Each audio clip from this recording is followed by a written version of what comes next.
bija ļoti forši un uzreiz varēja saprast, ka visi, kas mums apkārt, gan dalībnieki, gan tie, kas ir rīkotāji, ir forši, atsaucīgi, draudzīgi, izpalīdzīgi.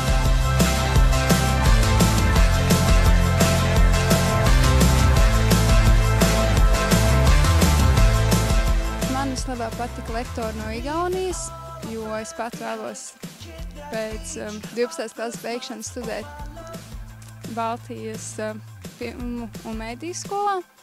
Un man ļoti interesēja viņa stāstījums par to, kā raksta kritiku priekš filmām, un ka kritiķi un filmu veidotāji nevienmēr ir ienaidnieki, bet viņi savā starpā arī var sadarboties un būt draugi.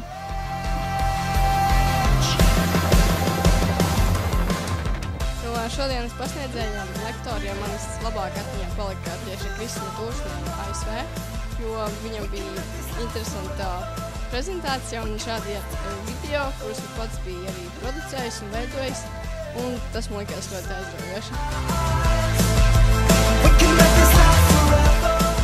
Un, jā, priecāsimies redzēt, kas tas nākamajās dienās.